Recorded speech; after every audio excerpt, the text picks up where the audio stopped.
संगी तो कर्मबंध अंगी वाजेल ना. अरे प्रेम कसं करावं भगवंतानी दाखवलं गोकुळामध्ये. पण ज्यावेळेस भगवान निघून गेले तर आसक्त कसं राहू नये हेही दाखवलं. लक्षात घ्या. तया लोक संग्रहा लागी वर्तता कर्म संगी तो कर्मबंध अंगी वाजेल ना. लोकांना वळण लावण्यासाठी जरी त्या निष्कर्मी पुरुषाने कर्मे करून दाखवली. म्हणून भगवान कसे होते. भगवान गोपिकांबरोबर रॉक अँड रोल खेळला, डान्स केला, गोपिकांबरोबर नृत्य केलं. पण भगवान त्याची स्थिती कशी होती हे पहा या ओव्यांवरनं. भगवान काय होते.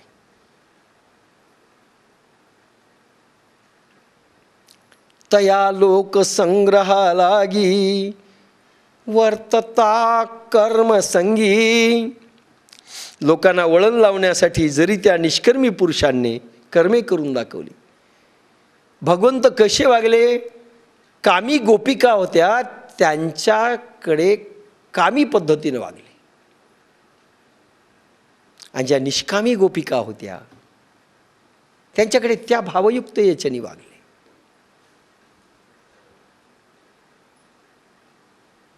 ऐशा गोपिका त्या कामातुरा नारी चित्त विहळते देखावया हारी. ज्या ज्या ज्या भावनेनी ज्या गोपिका जशा वागल्या भगवान तसे वागले. कारण ते आवश्यक होतं. ह्या निष्कर्मातून ज्या डायरेक्ट आल्या होत्या गोलोकातल्या त्या निष्कर्मी होत्या.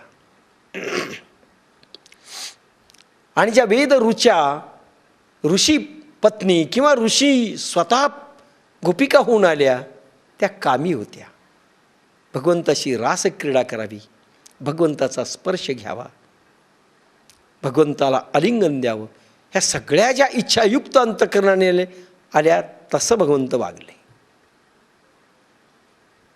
ज्या की रही भावना जैसी. ज्यांची जशी भावना तसा हा भगवान वागला. पण तरी ते कर्मबंधनात नाही पडले, ते निष्कर्मी बनल्या.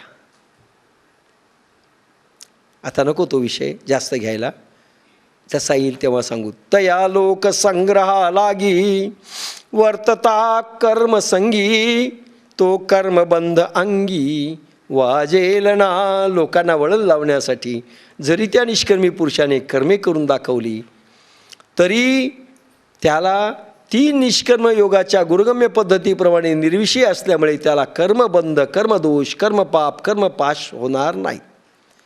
पण भगवंतानी सगळ्या क्रीडा जरी खेळल्या तरी ते कर्मबंधनात नाहीत, कर्मदोषात लिप्त नाहीत, कर्मपापात नाहीत आणि कर्मपाशात नाहीत. भगवान मुक्त आहेत. तसं संत देखील मुक्त आहे. काहीही त्यांनी केलं तरी ते कर्मबंधनातून मुक्त आहेत. त्याला कर्मबंध प्राप्त होणार नाही. मुलाबरोबर चेंडू खेळला तर बापाला पोरपण येत नाही. हसले, खेळले, खिदळले, विनोद केला, बागडले. कृष्ण चेंडूफळी खेळले, कृष्ण दही खाल्याचं खेळ खेळले, आट्यापाट्या खेळले, सगळं खेळ खेळले, लपणाझपडी खेळले. म्हणून त्यांचं पट डाऊन झालं नाही, ब्रह्मस्थिती ढासळली नाही. चोऱ्या केल्या नाही, चोऱ्या केल्या त्यावेळेस ते ढासळलं असेल ना? नाही, कधीच नाही.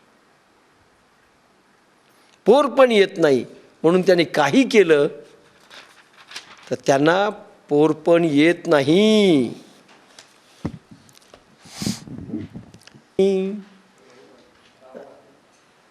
जैसी बहुरूपयाची राओ राणी स्त्री पुरुष भावो नाही म्हणी परिलोक संसार लोक संपादनी तैसीची करीती. बहुरूप्यानी जरी राजराणीची सोंगे घेतली तरी त्याच्या मनात स्त्री पुरुष भाव नसतो. कारण हा सिद्ध पुरुष हा नाटक म्हणून व्यवहारात वागतो. तो आसक्त होत नाही, प्रेम दाखवेल पण आसक्ती नाही. तो रुची दाखवेल जेवणामध्ये पण आसक्ती नाही. भगवान रामकृष्ण परमहंस केव्हाही बायकोला म्हणायची, माता शारदा देवीला, आज काय केलं, भाजी केली, कोणती केली. किचनमध्ये रोज जायचे आणि टेस्टी फूड काय झालं हे पाहायचे. काय काय केली भाजी, काय हे केलं. एकदा म्हणाल्याच त्या पत्नी, अहो तुम्ही वैराग्यशाली पुरुष आहात आणि एवढी रुची तुम्ही भोजनामध्ये घेतायत, काय केलं. वाक्य त्यांनी एकच उच्चारलं, हे बघ,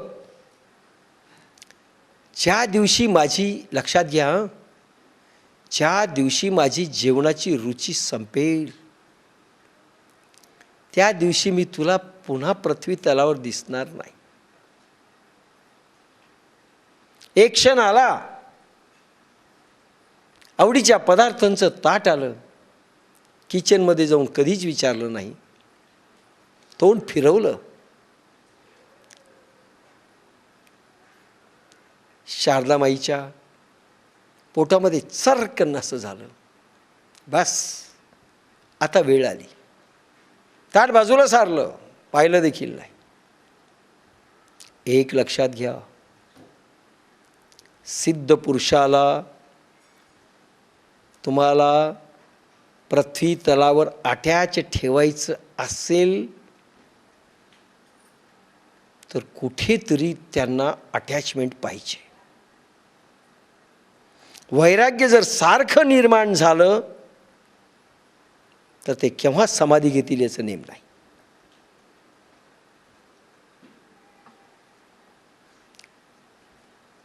विवेकानंदाविषयी रामकृष्ण परमहंस म्हणाले होते, तुम्ही कोण हे कधी त्यांना विचारू नका. आणि एकदा ते नवीन आलेली मेरी, जिला मीरा नाव ठेवलं, तिनंच विचारलं, स्वामीजी तुम्ही कोण. कोण म्हणलं की बस निर्णय घेतला समाधीचा, संपलं, जाऊन बसले. फार सांभाळावं लागतं. अनेक संत मंडळी गेली, घरामध्ये प्रेम कोणी दिलं नाही म्हणून गेली.